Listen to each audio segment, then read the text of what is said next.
Hey guys, welcome back to the channel. I'm Megan, that's me. I am here in the front of my yard, in front of my beautiful avocado tree. I can't wait to talk all about it. I've got some irrigation stuff at the end of the video. I've got some new plants coming up. I can't wait to get started. So let's get into it. Like I said, behind me, right here, is my avocado tree. So let's take a closer look. So here it is, guys, the avocado tree. If you guys followed me on Facebook at all, or follow me on Facebook at all, you would have seen that I waited so patiently last year for so many of these to come, and they all fell off but one. So avocados, they are heavy feeders, especially whenever they're trying to put all their energy into making these little babies. So we are on a pretty stringent fertilization schedule, but you can see here, it's hard to keep up, man. Like every week I do this. We had heavy rains too, so I've been trying to get back into it, but man, and it's had some leaf drops. So what I've done is I've just put it down there. Hopefully it'll give itself some natural fertilizer as those break down. But you can, they're much bigger right now than they have been in the previous years. And you can see I've got about probably 2-inch stalk there. I've got to restake it a little bit, but I'm really happy with how this looks this year. I'm really happy with it. I can't say enough about it, and it's just beautiful. Look at it, just blow it in the wind. Makes you wish you had one, right? If you want that specific one, it's a Lila variety. It grows really great here in North Texas. So yeah, pick one up. I got mine at my local Home Depot, so go pick one up. Check out your local nurseries too. Now then, this one is my key lime tree, and with that giant freeze that we had in what was it, February, it really, even bringing it in, I brought it into the garage. It still got so cold for so long that I've just been, again, on a gentle fertilization schedule with this one. It's had some pest pressure because it's been a little sick. So we're nursing this one this year. You can see we're getting some blooms though. I don't have any actual fruit setting. I'm hoping this little thing will make it. Below it, I've got rosemary. I did that to help with some of the pest pressure. It's gotten a little out of control. This survived somehow. So I'm thinking that the reason that this plant survived was because I had so much insulation from the rosemary, and I've got a little hose up there watering it.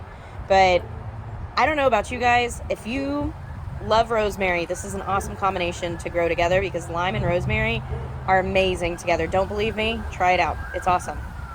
All right, so right over here, you can see I kind of cut some of it back over here, some of the dead stuff off, and then I went ahead and I cut some of the stuff and I just repotted it. I've got some friends that really love rosemary that lost theirs too, so I'm trying to cut some off and reroot it for them.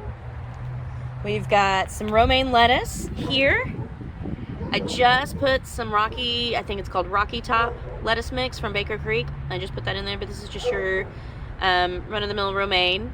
I got that from Baker Creek too. I get a lot of my seeds from Baker Creek. So if you guys are looking for a good seed provider, with COVID, there's been a run on seeds. So just kind of get what you can. It's never too late to start a garden, especially if you're in North Texas too. We get 2 springs. It's awesome. All right, so right over here, we did have our first casualty. Just check it out. And then back there's the zucchini. This was my yellow squash. It's gonna be replaced today, if not tomorrow. And what I'm doing is I'm trying a new method this year of staking them. So we'll see how that goes. Hopefully I'll be able to do some videos on that so you guys will be able to follow along. And then right over here, I don't have anything quite yet. I did have some passion fruit vine that I was trying to grow, but it didn't actually come up. So we're gonna pop some of my my pole black beans, because I love black beans. We're gonna pop that on that and let those grow. I can probably fit about 2 on there, and it'll grow and grow and grow. My biggest problem is gonna be keeping it out of the roof. But that's an amazing problem to have, right? They are really prolific. I had a really good harvest with them last year. Now then, back here, you guys have seen that one. We've got the Carolina Reaper. Again, with the rain, I have just been fighting. And then we had a casualty. I don't know if you guys can see it right there where that stick is. So in remembrance of the casualty of that other Carolina Reaper, I put just a green bean bush bean. It's called a blue bush bean, I think. Again, Baker Creek, good stuff. So hopefully that'll be coming up within the next couple of days. Actually, I just did that the other day. And then here, I'm going to give you a sneak peek of these right here. I cannot wait to talk to you about these. I'm so excited. I've literally told almost everybody I know, including strangers, about these plants and why they're so important to me. And then we've got my jalapeno here. You can see that little flower right there. That's hiding a little fruit. I'm looking forward to that guy coming up for sure. And then we've got tomatoes. I can't see the tag on this one back here, but it kind of fell over a little bit. Like I said, man, we've had some rain, so I'm getting really skeptical. Not skeptical. I'm getting really cautious with how I'm treating these right now, because I just had to take one out because it was starting to dampen off. And if you guys are wondering what dampening off looks like, hang on and I'll show you. And I'll show you what I'm doing to not prevent it, but what I'm doing to stop it. And what happened is we just had so much rain over the last, I don't know, last week. And it created some harder conditions. But the plants, if they survive, they're going to be much better for it. They will be been tested and everything. Now this is what is this one? Let's see. Pineapple tomato.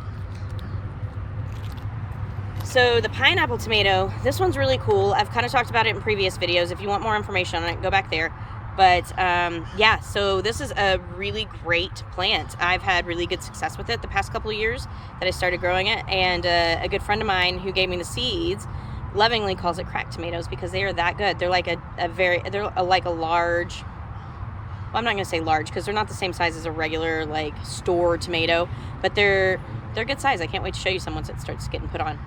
And then back here, you can see the other Carolina Reaper. It's starting to lose a little bit of its yellow, which I'm glad.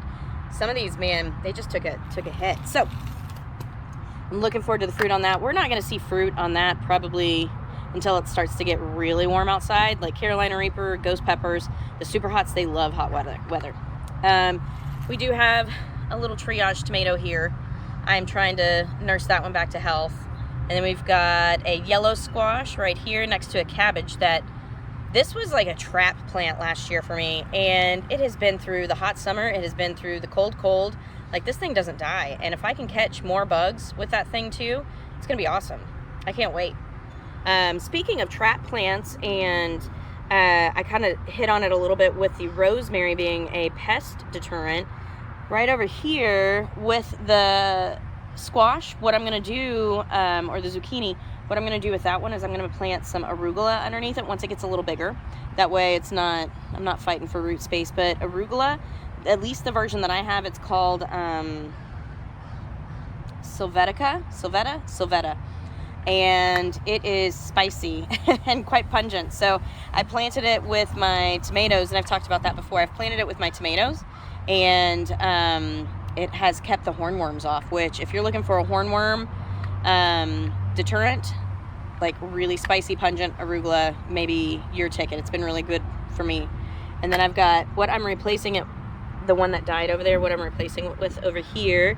Let's see, the zucchini. So I'm going to take this yellow squash and try to make it live over there. You can see it's getting a little nutrient deficient too. So once I pop it in, I'm going to make sure that the soil is nice and fed. And then I've got some pepper plants that I'm kind of rehabbing right there. They're both ghost peppers, so we'll see how that goes. We've got another tomato back here. This one's an Heirloom Cherry. This one is one that I got from a tomato that I purchased. So I can't remember if it was at Sprouts or if it was at like a little farmer's market, but I like the tomatoes so much that I saved the seeds, and I've been able to propagate these every single year. So, and you can already see this one starting to set a little fruit on it. Or not fruit, but it's starting to get little flowers. I'm getting really excited because those little babies are super yummy. I don't even know the name of them. I just know that they were heirloom. I think the packaging or the little thing, the tag said Heirloom Cherry tomatoes. So that's what I got. And then we've got this one here. This is one of my probably favorites. I just popped this in because of the one that I told you about that had dampened off, and I'm rehabbing it. So it got replaced with this black Fernace. I think that's how you say it. If not, please don't butcher me on that if I butchered that name. But these are the ones that are the salad tomatoes. They get to about the size of a quarter or bigger, and they really are perfect to go onto salads. They're not super small. and they're not too big. You can cut them in half and use them, or you can just throw them on whole. And these are cool because these, I can't wait until these come in either. They look really, really cool. They're red, but then they have like green striping on them. They're pretty cool. Then we've got a ghost pepper here. We've got a ghost pepper here. And we've got a ghost pepper there and there. You can see this one has got some yellowing on the top of it. Hopefully that'll go away soon. These are starting to really green up, if you can see there. And then this furry little dude back here is like such a champ. And this is the one that is the Raspberry Lyanna. I talked a little about that one. I even popped in a picture of it in the last video. So go check out that last video and you will definitely see it there. And this is the first one that I have planted that started to get flowers on it. Look at them, so pretty. I'm just hoping that it starts to dry out a little bit here so they don't look so sickly. So you can see I've already started to prune these a little bit. What I like to do is take the stuff off of the bottom limbs, but with it being so rainy and them just being so stressed out, I'm a little nervous to take too much off. So every day I've come out here and I've pruned a little bit more. And I saved this one so I can show you what it is I do. So what I do is I come in here, because for the most part, it's called hard pruning. You can look it up. There's a couple of different names for it. But I like to take out these little suckers. Oh, there we go. I like to take out these little suckers right here, the little ones that try to grow. I'll just go in there, pick it off. But for now, what I really want to do is make sure that since these are stressed out, they're going to be more susceptible to pests, and you can kind of see that here. So I'm not trying to pick up any fungus or any blight from the soil. So what I'm going to do is I just come up here, and I know you're going to be like, what are you doing? You don't have to do that. I'm doing it slow, just because they are stressed out. But with them being sick like that and starting to show some pest pressure there, I just want to make sure that I'm giving it like a fighting chance. So don't be scared. Like, since the fruit and the flowers are setting up here, I could technically prune all these off below it, and I probably will. And what's going to happen is these are just going to start to bush out even more. They're going to continue to grow limbs and leaves. I just want to make sure that I'm monitoring it, because the less that they have to put into these branches down below, the more they're going to put into this beautiful fruit up here. So it works. There's a lot of videos on it. You can totally verify that if you want. I do a lot of research, so if you don't want to verify that, then you should. Do your own research, right? And then this one started to show some signs of dampening off. I also saw a little bit of a break down here at the base, and I'm just really hoping, let me see if I can get a better angle. Yeah, so you can see, like right there, it started to break a little bit. So I'm got it propped up with a little fairy garden house, just letting it hang out. I'm hoping that this, like, okay, this is the beginning stages of what dampening off looks like. It's kind of wilty, it's kind of sad. So we're just trying to take care of it and just not waterlog it or anything like that. Oh, you know what? Let's go back over here. Let's talk about another thing that I'm doing too. So since this one is nice and tall, I went ahead and I planted my first round of radishes. So I've got some radishes planted all around it, and then I've got radishes planted in front of it. And what I'm gonna do, and this one, I don't know what this is. I'm thinking, honestly, I don't know. This is a volunteer, I think, and I'm not sure what kind. So we're just letting it grow so I can tell if it's a weed or if it's a plant. And maybe it's a medicinal weed, I don't know. But you can kind of see the lines right here. I went ahead and I sowed more radish there. So that'll be our first little succession of radish. I'm the only one who eats radishes. I find that whenever I try to sell radishes too, they don't go for as much because you can buy them so cheap in the store. But that's really our responsibility, right? As consumers, we want to buy good organic food. So I don't outprice anybody by any means. And they're way better and they taste super good. So if you can grow your own radishes and you don't have a lot of space, you can grow so many in just a 3-gallon, 5-gallon bucket. Like, if you like radishes, go for it. And then they usually mature. You can get versions, like I planted some. They're called, they're a French name, and now I can't think of it, but they're 28-day radishes. So they're really awesome. And if you guys are into stuff like that, then definitely grow radishes. They're space saving. They keep pests away. They're awesome. Here's my serrano. That one's got some yellowing happening, but the rest of it's kind of green. The new stuff that's coming in is green, so I'm not worried about that. I am worried that it's stunted a little bit. Like I said, they're just all stressed out. And then right over here, we've got our striped Roma. So this one's gonna come out looking striated too, so I'm pretty excited about that. It's got some buds and leaves coming in on it. I need to come in and probably prune off 1 or 2 more leaves there before it starts picking stuff up. But that one actually looks pretty healthy considering. And then I had another casualty, like that little sad guy. I haven't moved it out yet because I actually need to come in here and I'm going to be planting some more plants. I'm planting one of the plants that is over there that I said I can't wait to talk about. And then right here, let's see if I can pull back. There we are. Right here, this is the start of my Greek dwarf basil. This is awesome because it pops up just like a little bush. And I kind of just plant, well, that's the water too that did that. It's funny because it moved some of my seeds down. You can see it, like it looks like oh, and then some of them ended up over here. So, and back there. So the water, after I planted them, it rained again and it just carried them off. But we've got, let's see, what is this one? I think that is, oh, it lost its tag. I'm almost sure. You can see just, they're so stressed out, man. I'm almost sure that that is a habanero. I think that's the West Indies habanero. And then, okay, so guys, this is dampening off. This is another one of the striped Romas. Oh, hello, little guy. Let's see. You see that? This is what happens. I can't get him into focus. There.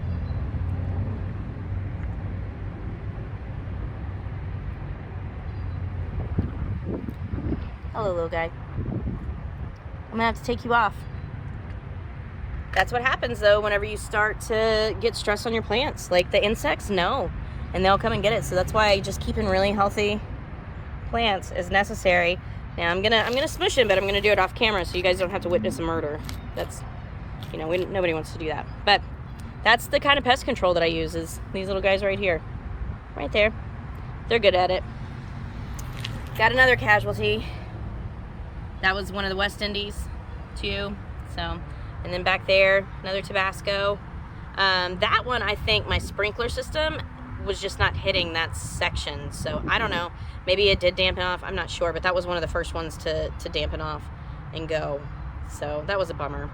That was a super bummer. But okay, so this one here, what we're gonna do is I'm giving it another day to see if it'll do its own thing, because I genuinely want to live. But see how it splits like that?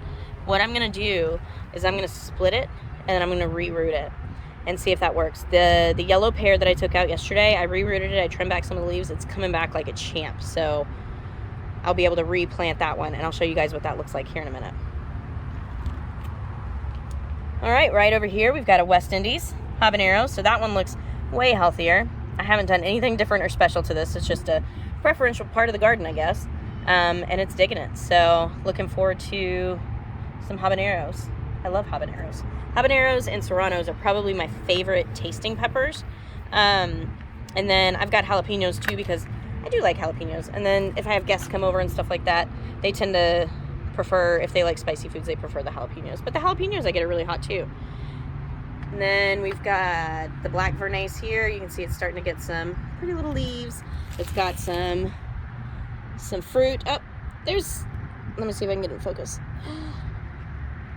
There they are. Oh. Let's see.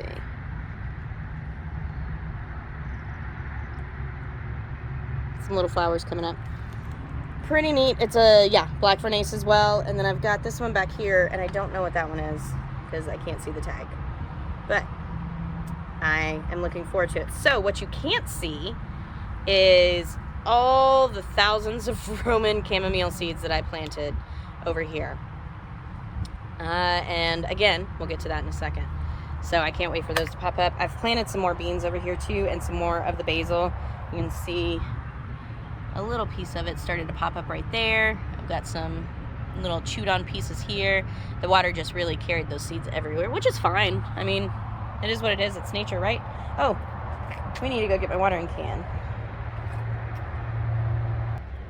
So while we're going to get the watering can, because I just noticed that I still have some tomato plants, which I'm a little grateful for. I've been sharing them with people in the area, so hopefully my little tomatoes will live on. But let's see here, I'll show you what they look like. Poor guys, it's really windy today. So here's what they look like. They're all blown over. I need to put some water on them. Like I said, I've been trying not to water too much in the garden, so these aren't getting as much as they could get, but they're getting leggy. But like I said, I'm glad I kind of kept some of them because it, oh no, it might be necessary. Okay, well, we'll pick those up in a minute and I'll water them in a minute because they're being funny. Like this one right here, this is an Heirloom Cherry. This one right here is an Heirloom Cherry tomato, and it's got some flowers setting on it. And then we've got another pineapple, got a black Fernace, and then this one is black Fernace as well. So you can see those, they're just gonna keep doing it. They stay really, really healthy. Oh, and then the banana pepper, look guys, look, that's it, that's a banana pepper. I know you're as excited as I am. I don't know about y'all, but whenever I see the little flowers on, I can't even stand it. And I come over and I just kind of like rub the little flower, and if I see another little flower, I'll start to like hand pollinate them. But this one's gonna, look at all that. It's got so many little buds, flower buds coming in. It's gonna give us some good food this year. And then we've got strawberry plant over here. It's getting ready to hopefully give us some good strawberries. Doesn't that look so good? That's Lucy's plant. She specifically asked for strawberries this year. And the one that we had died in the freeze. And then this is, I don't know if you guys remember from the herb video, go back and look, because this thing is huge now. And I just barely, I mean, like you guys saw, oh man. I'm just gonna keep going over. I can't believe how much that's just grown in just that little bit of time. It's crazy. All right, so I did go off camera for a second and I watered them because they were blowing around everywhere, and that one lost some dirt, so we had to pick that up. All right, so that is our, I don't remember now, hold on. I really need to label this thing. But to figure out what it is, I just roll it in my fingers like that and smell that spearmint. So I just throw it in the garden. Or you could eat it. So spearmint, yummy. And then we've got fennel here. That was given to me by a friend. It's looking nice and healthy. I just hit it with a little water. It was looking a little fried. We've got oregano. That one's grown even since we planted that one not too long ago. We've got our hibiscus that we showed before. It is not in bloom right now, but it's fixing to be. It's had a couple of them pop up, and then these little heads are just coming out of nowhere. It's pretty cool. And then we've got our other hibiscus here, which is amazing. And over here, this is our herb garden. Look at this thing. I already had to trim it back since the last video. What was that, 2 weeks ago? 1 week ago? I can't even remember now. But everything's coming in really, really nice. And so, remember how I told you guys that I will transplant my lettuce starts into here? And that's what I've done. It's the perfect shaded little area. And see, I hooked it up with some irrigation. We'll go over more of that in the end of the video too. Little tarragon leaf. There we go. There's a little romaine. Some of the bugs haven't eaten it, and I'll show you one of my purple bok choys in a second. This bok choy here, that one's doing all right. We've got the lavender. It's got a little flowering head. I haven't killed it yet, guys. Round of applause for me. It's amazing. Lemon balm. I've trimmed this back a little bit already too, just to continue to keep it to bush out. And then we've got another romaine lettuce there. We've got some English thyme, and these aren't doing too bad down here. And then we've got the other romaine. They're not doing quite as well as the other ones in the box, but I moved these out here a little earlier than I did the ones in the box, so I think they had a little bit better chance. But they'll come back, no worries. They stay in the shade, they like it, they get a little bit of sun. This is one of the mints that we planted. I believe that's peppermint. And you can see here the bok choy. Somebody's snacking on that. I don't know who's doing it. I keep trying to catch them, but I don't see anything yet. But something's doing it. And I was really, really sad because that was my biggest one. And then we've got, and that's right next to a sage plant. Like, come on. And you can even see something ate the sage. What eats sage? Somebody tell me. That's crazy. Especially raw like that. Yikes. Then there's the bee balm. It's still looking really good. We've got our sweet mint. Like, look how big that one's gotten since that herb video. That one looks awesome, right? And you can see they are like turning out. So you can see they're kind of cascading over and turning out. And what I'm going to come and do, probably today or tomorrow, is just come in and trim them back just a little bit because I want to continue to have them poke out instead of try to vine on. All right, now down here, oh, my little gnome. He has a hard time right there. I need to find him a new spot. He's been through a lot. This was a sweet gift from my husband and children one year for Christmas. And it's a little Dallas Cowboys garden gnome because we love the Dallas, or I love the Dallas Cowboys in this house. He's a Patriots fan. I know. Don't hate in the comments on either team because it'll just make me sad. Let's be sweet. Over here, I can't remember if this is my lily bulb or my iris bulb. I don't remember. We'll know whenever it blooms. We've got goji berries. We've got leaf central over here. I'm really looking forward to whenever that's going to start putting some stuff on. It came back with a vengeance from that freeze, so that was super duper cool. And then right here, we've got my calendula, which is these here, calendula, and we've got nasturtium here. And nasturtium is amazing. The whole plant, I don't know about the roots actually. Okay, so let's say the leaves and the flowers are edible on nasturtium. They have a bit of a peppery flavor. A lot of people eat the leaves as like mixed greens. You can put it in salads. People make pesto out of it too. It's really, really good. And when those flowers come up, you guys are gonna love them too. They are great at pest deterrent. They especially calendula too. They put things into the soil that combat like nematodes and fungus and some of that gnarly stuff. So they are an incredible asset to your garden. You will want to grow them for sure. And so I just drew a line in this, and I'm going to have to come replant some more, but it looks like some have popped up. But apparently I was a little heavy on the old marigold seeds over here. Maybe I was distracted, but I totally missed this spot and ended up with a clump of them over here. So maybe that was just the weather too, the water pulling them down. And then what we've got over here, they are called a Ozark Cow Pee, and it's basically, a cow pea is like a black-eyed pea, and these have the coolest little seeds.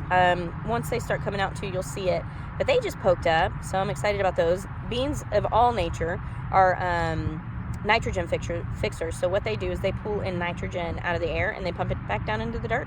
And so you can use peas and beans as ground covers. I use peas, I eat peas, beans, legumes, I eat them all year long.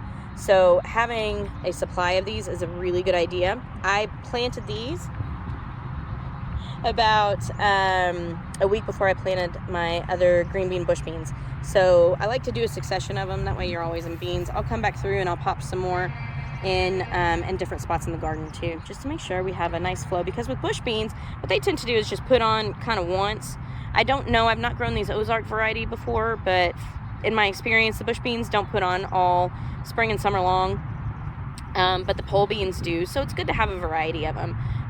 Diversity is key in a garden. That way if something fails, then you have something else to kind of supplement it. So maybe it's not a, if your green beans fail, then you have the black beans, or, that way you don't get discouraged. But you can see right in here, I'm so excited. So calendula is not only great for your plants, what it does too is it takes that nematode fighting and that fungus fighting stuff, and it leaves it in the soil, and it leaves it in the soil for like years. So a couple of years down the road, you're still fighting fungus and nematodes just by planting these guys. And then above ground, they're an excellent pest deterrent. They're beautiful. You can eat the flowers. And with calendula, specifically, it's called pot marigold. It's not the same as regular marigold, but it's calendula.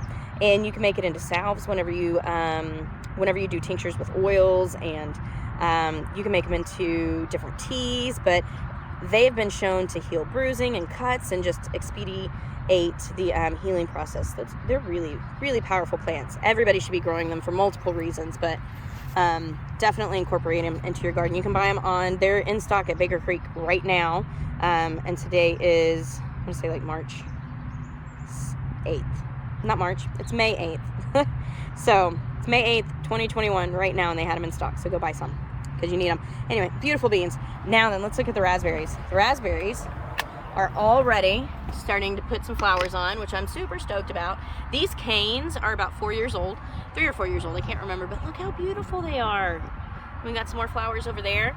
Man, and these things were chopped like way far back. And so once they get a little bit taller, what I'm going to start doing is trellising them. I've got that some paneling to put up and I save all my bread twist ties. We recycle the bag and then we put the twist ties on a handle on one of the cabinets, and I save them so I can trellis my plants. They work really good, especially for things that the canes don't get really, really big on. They're not going to get too big, so I don't worry really about choking them out at all and hurting the plant. But yeah, this thing is awesome, and it's got a ton of really great young leaves right now too. So I'm going to come in and I'm going to pick them, and I'm going to dehydrate them and turn them into some raspberry leaf tea. That's amazing for not only just your nerves, but like, ladies, hear me, it's great for that time of the month. It really relieves a lot of cramping and bloating. So raspberry leaf tea. If you're not growing raspberries, you should. But if you don't have the room or you don't like raspberries, then go and buy you a box of raspberry tea. It's really good too. And what's cool about raspberries is even though we chopped these back pretty far, chopped them back pretty far, they run underground too. And so you can see them here. And I've been pulling them up in this whole section, like along here. I've been pulling them up almost on a daily basis because they just do that. That's what they want to do. They want to live. They want to grow. I have some sort of a tree, which I think is pecan. I need to take a closer look at it. I just noticed this. Yeah, it looks like pecan tree, which isn't unusual for this area. So I'm going to probably dig that up and put it in a pot so we can go ahead and keep that thing living. Ooh, right here, guys. I don't know if you can tell. It's got a little pest pressure too, but this is going to be my jinged okra, and it's like an orange, burgundy, red okra, and it's prolific and it's delicious, and I cannot wait for that to come in and show you. And then I've got some grass I need to pull back there. It came up because on that first video, if you remember, this used to be just all grass. So I think I got a lot of it already, but there are some that are going to come up, and I'll get them. And then over here, I planted, I don't know if you can see the little bitty sprouts. That's baby's breath. I just threw a handful of baby's breath over here. So I love baby's breath. I love adding it to cut flowers, and it's one of my favorite things. And it's one of those things that just makes the little bouquet kind of sweet, I think. Now, whenever I talked about I need to come back through with the marigolds, look, there's like none coming up, but we've got Nasturtium. That started to pop up. But the marigolds are not quite up yet, so I'm just going to come back through and probably reseed it. And if we have a bunch, we have a bunch. That's fine. And then right over here, that's more Nasturtium. Oh, got some grass. Let's go ahead and pull that up. I can reach that one. And then we've got more marigold, or not marigold, we've got more raspberry right there. It just, look at that, traveled all the way down there and decided to grow right there. Oh man, this blueberry. I got to hit it with some more fertilizer. It's starting to yellow again, but you can see. Look at that little guy. He's coming in. They're coming in. I don't know what kind of harvest we'll have this year because I did move it. I'm fighting kind of the freeze and it coming back, but like I'm really surprised that it's done what it's done. Let me back out. So if you guys look at older videos, you'll be able to tell like that thing, especially compared to the window, that thing's getting big and it's looking good. And you can tell by the stalk on it. We've had this for, I want to say 4 years now. So I got it around the same time that I got the raspberry. And then right here, more baby's breath. Love it. And I threw, I think I threw in that back corner over there, I think I threw more chamomile. I did. And then right here, we've got a little sunflower patch.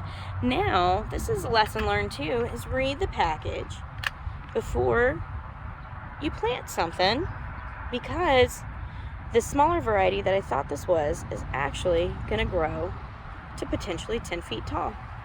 I have a one-story house that is going to be taller than this house. I cannot wait to see what that looks like. Harvest the seeds. Those heads are going to be huge. I'm so excited, guys. I'm going to try to do a garden tour, I think maybe every once a week, maybe twice a week in the beginning, because there's not a whole lot of change right now. But here in a couple of weeks, things are going to be changing every single day. And so by doing a weekly tour, I think it's just going to be really, really great. Okay. So right here, we've got some irrigation. I've done a video on this on my Facebook page. And I went and I did a video on how, just the basics of putting something like this together. This is going to be one of your more simple designs, but man, it works great. I'm going to pop that video in at the end, and we'll go over and you'll see. It just was 4 minutes long. I didn't think that it was a lot of content, so I'm just going to pop it into the end so you guys get like a bonus clip. And then at the end of the garden tour, I'll go ahead and I'll start talking about what I did here to make sure that this herb garden got irrigated. Now, let's talk about why I was really excited and why this is so important. Maybe I'll flip this around. Now we're all situated. Let's talk about this. I found, when I was at Home Depot, 2 plants that I couldn't even be more thrilled about. I planted, like I said, thousands of seeds of chamomile. And I do that because there's so many different uses for chamomile. It can be used on the skin. It can be used in drinks. It's just calming nervine that the more you drink it, the better you feel. It comes out in your skin. It comes out in your hormones. It comes out in your just overall wellness and well-being. And so this is chamomile. And this is what it looks like whenever it's a little plant start. I just did it by seed. I bought these seeds 2 years ago and I hadn't planted them yet. I think because like whenever I bought them, it was just like mid-season and I didn't know if they would be successful or not. And you can ask people close to me. I have quite the seed collection. So deciding what goes in the garden and what doesn't, it's always kind of a task. And for the most part, what I like to do is I have a general idea of what I'm doing, and I'll plan that out like the tomatoes and peppers. I knew I wanted to do tomatoes and peppers, and I knew I wanted to put my herb garden back in. So those were easy. Whenever it comes to the rest of the garden, I like to just fill it in. Like, that's one of my favorite things, is just to go back through my seeds and see what I have and see what my needs are at the time.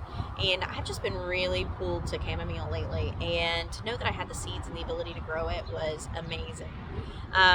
So why finding this at Home Depot is important, and why I think it's important, and why I'm so excited about it. Because I didn't just find this. I also found another thing that I have seeds for, and I was going to start in the fall, is echinacea. Nope, right there. Echinacea. Purple coneflower. This is another amazing medicinal. It's great for the immune system. A lot of people will use it, and I believe it's taken from the roots. The flowers that come up are beautiful and amazing. You can even see here, even on the tag, you see the mortar and pestle? It's just showing you how you can use that. And that one says tea, right? I mean, that just shows you that they want you to use these for medicinal purposes.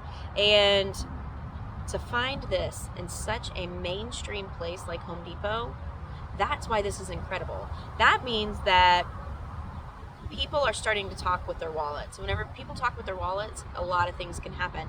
There are medicinal herbs outside of peppermint and basil and all of that. There are herbs being sold at main big box stores like this. Like,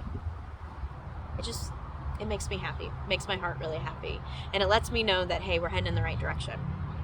I am not against doctors. I think doctors are great. I think they have a time and a place. Like, I had COVID. I had to get an antibiotic because my lungs started to get infected, and the antibiotic kicked its booty quickly. So there's a time and a place for sure. But I also know that the best offense, or the best defense is an offense. If I am protecting myself ahead of time, then the effects of whatever it is hopefully won't happen. So hopefully I am a testament to that, because I really have not been sick since I changed my lifestyle. I haven't been sick more than, 2 or 3 times in probably 4 years, 4 or 5 years. It's about 5 years now. Yeah, 5 years now. And I have nothing to owe it to other than the lifestyle change that I made. I started taking probiotics. I started taking digestive enzymes. Like, my world opened up whenever I discovered I could make my own sauerkraut. And like, the amount of probiotics and just wonderful things that are in your own homemade sauerkraut, which I will be making a video about because it is that amazing. My husband jokes all the time. He's like, anytime I meet anybody new, he knows I'm going to talk to them about like sauerkraut, fermented vegetables, and plant-based diets. Like, he knows that's what I'm going to talk about. And for me, it just made sense, and it works with my lifestyle, having my own garden, trusting my own food, having a supply source, teaching myself the skills to do this, the therapy that I have received from this. It's gotten me through so many hard times. It's all just represented and it all just kind of comes to fruition whenever I see this. Like, this means everything. So I hope that you've enjoyed this video. I hope that you'll come along for the next ones, and I'm gonna go ahead and wrap up with the irrigation stuff. So come back and see us. If you have not already, like, subscribe. Like, you're missing out. I have so much content to share, and I have notebooks full of planned videos and episodes, and I'm still learning how to do a lot of this stuff. So it's taken me a little longer than probably it should, but I'm not letting that stop me. And so I'm just so glad that you're here. I'm glad you've come along, and I can't wait to keep doing this with you guys. All right. Till next time. All right, bonus video. We're in front of the herb garden, and then I will take you into the sprinkler irrigation process. And then we've got Lucy. I got a little one with me now. And I am the one who is, today I am the one who is the watering can. Yeah, she's got the watering can, and she's taking care of business. She loves doing the watering. I highly encourage getting your kids in the garden if they want to be there. Some of them don't. My oldest, I didn't start doing this until she got a little older, so it's not really her thing, but she does enjoy it. She'll pick out some plants for me to do occasionally, but maybe she'll come around. Maybe she subscribes to my YouTube channel, which, you guys, she's 14. I'm like, what? What 14-year-old subscribes to their mom's YouTube channel? A good one. That's the answer.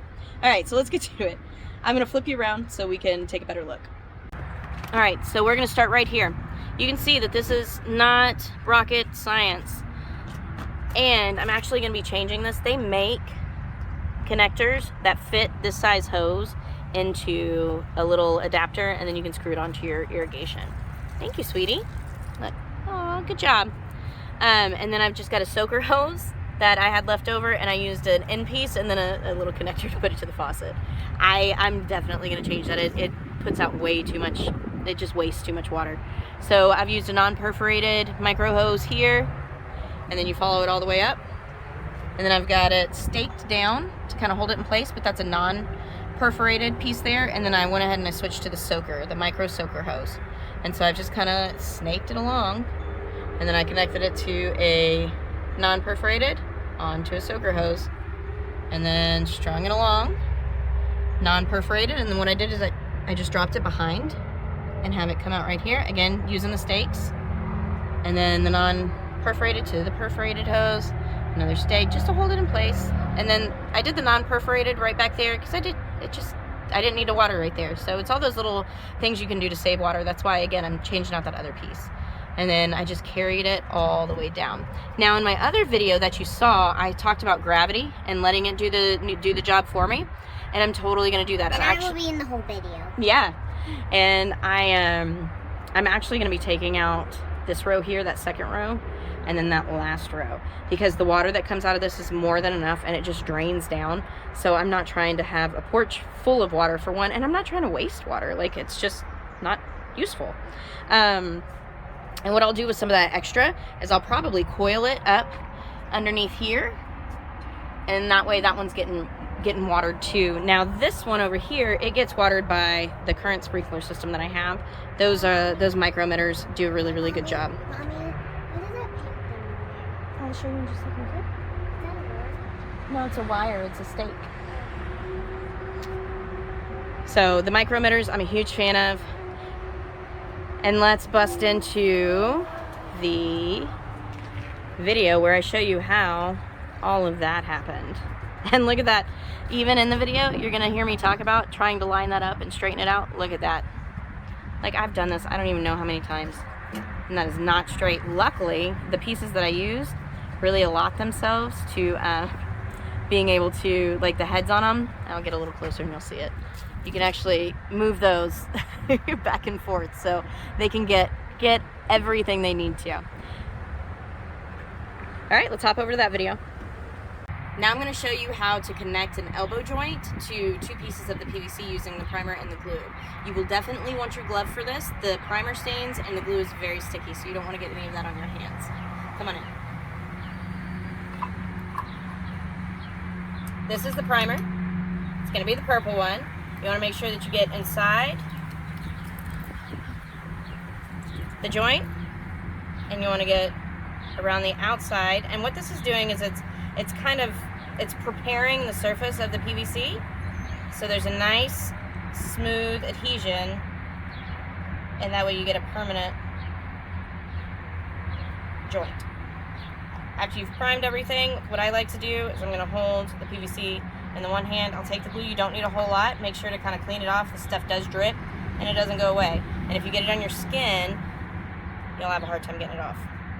So we'll get the inside of the joint there, the inside of the joint here, put that down, and then the inside of the joint, or the outside of the PVC, and the outside of the PVC. As you can see, I'm not using a whole lot. Use the gloved hand to put the joint on. Now you gotta work fairly quick because it does start to dry pretty fast. And just slide it in, make sure it's in there. If there needs to be any adjustment on where the PVC is hitting it and laying, you'll want to kind of twist it right now so it's nice and straight and flush. Now let's go and I'll show you how to cut some PVC. What you're going to need to do that is obviously PVC, and then you can pick up PVC cutters like I said. I'll link this below. You can pick up PVC cutters. This is up to 2 inches. They've got a lock on it, the bottom of them. Flip that off. To open it, you just pull it out. Alright, let's go do it. Now I've gotten to the section to where I'm going to be putting my tee on. I've got the tee that has no thread on the sides because we need the threaded side for the extension. So make sure whenever you're getting this, if you're doing the exact same thing that I am, you want to make sure that there's no thread on the sides of the tee and threading on the top, and it's a female thread. So to cut the PVC, here you can go down. You'll just want to put it around like that. Make sure you get it in the right spot. And it kind of just ratchets down. And I'm doing this upside down just so you can get a little bit of a picture of it. Just comes like that. I prefer to use it. Let's come down this way. I typically like to hold them down like this. You can really do it anyway. This is more comfortable for me, but this holds the PVC. So you'll want to come in. Like I said, it just ratchets down. You can start to feel where the tension is. There you go. It's as easy as that. The last step is we're going to screw the extension on. It's just a male to female connection. And then we'll do the female to male, male to female connection here. Put the end cap on. You'll want to make sure to get threaded end caps if you get the same piece that I just showed you. I just screwed it on. I've attached a piece of the non-perforated hose. It's probably 1.5 inches, almost 2 inches long. And then I've got my micro emitter, like we talked about. It's the 360-degree radial emitter. It's a micro mist emitter, which I really like. And it literally just pops on like that. All we have to do now is do the connection from the emitter down to the extension, and it's going to be connected to the PVC, and that'll be connected to the water supply. Okay. I think so many times we think irrigation and we think water supply, and maybe we overcomplicate it. For me, I had a bunch of leftover PVC from previous projects, so it was a little bit easier. But guys, it's really not going to be difficult for you. If you have questions about any of this, make sure to ask them in the comments below. If you have a question, I'm sure somebody else has the same question. Anything, like I said, is going to be linked in the comments below. Also, if you haven't done this yet, go ahead and subscribe and hit that like button. That lets me know that I'm giving you the content that you want. Feel free to share this with a friend. I hope you learned some things. If you saw anything in the videos that's been done already, be sure to go back to my previous videos and you'll get to learn how to do a basic garden. You'll get to learn how to weed and plant in a garden and all of the stuff that I use. And we have a ton of new content coming. And again, hit the subscribe button so that way you'll be notified for any future content that comes up. All right, guys, have a great day.